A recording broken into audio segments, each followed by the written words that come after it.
frikë, përndjekje dhe burg e pabesueshme çfarë ka kaluar Rozana Radi. Rozana Radi rrëfen përndjekjen tronditëse. S'mund të jetoja më dilte kudo. Këngëtarja e njohur Rozana Radi ka ndarë një histori tronditëse gjatë intervistës në emisionin Goca dhe Gra, ku rrëfeu tmerrin që ka përjetuar nga një person që e përndiqte në mënyrë të vazhdueshme.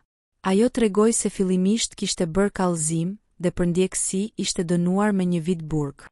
Por, pas daljes nga qelia, ai e rifilloi menjëherë përndjekjen ndaj saj. Rozana u detyrua të denonconte sërish, duke çuar personin përsëri në burg. Një ditë, sa hapa ashensorin, ai ishte aty. E gjeja gjithmonë pranë.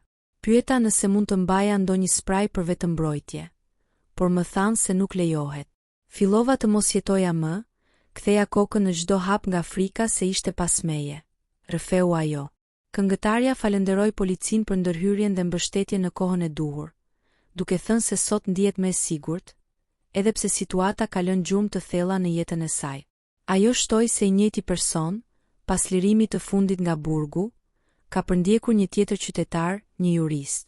Fal Zotit dhe policisë, sot jam pak më e qetë, përfundoi me emocion Rozana Radi.